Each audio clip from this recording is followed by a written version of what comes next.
তো ফ্যানটির আমার কয়েলটি পুড়ে গেছে। তো যেমন কি দেখো, আমি একটা নতুন কয়েল নিয়ে এসেছি।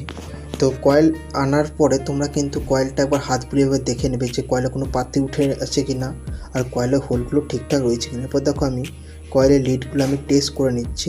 তোমরাও কিন্তু প্রত্যেকটা লিডকে তোমরা টেস্ট করে নেবে। তোমরা এই ভিডিওটা দেখার আগে আমার আগেকার এই ভিডিওটা দেখে নিও। একবার ভিডিওটা দেখে নিলে তোমাদের এটা পুরোপুরি বুঝতে অনেকটা সুবিধা হবে। তো এটা পার্ট 2 এর ভিডিও, যে তখন সমস্যাটি হয়েছিল আমার কাছে কিন্তু কয়েলটি ছিল না গো। তো আমি সেই জায়গায় একটা নতুন কয়েল নিয়ে চলে এসেছি।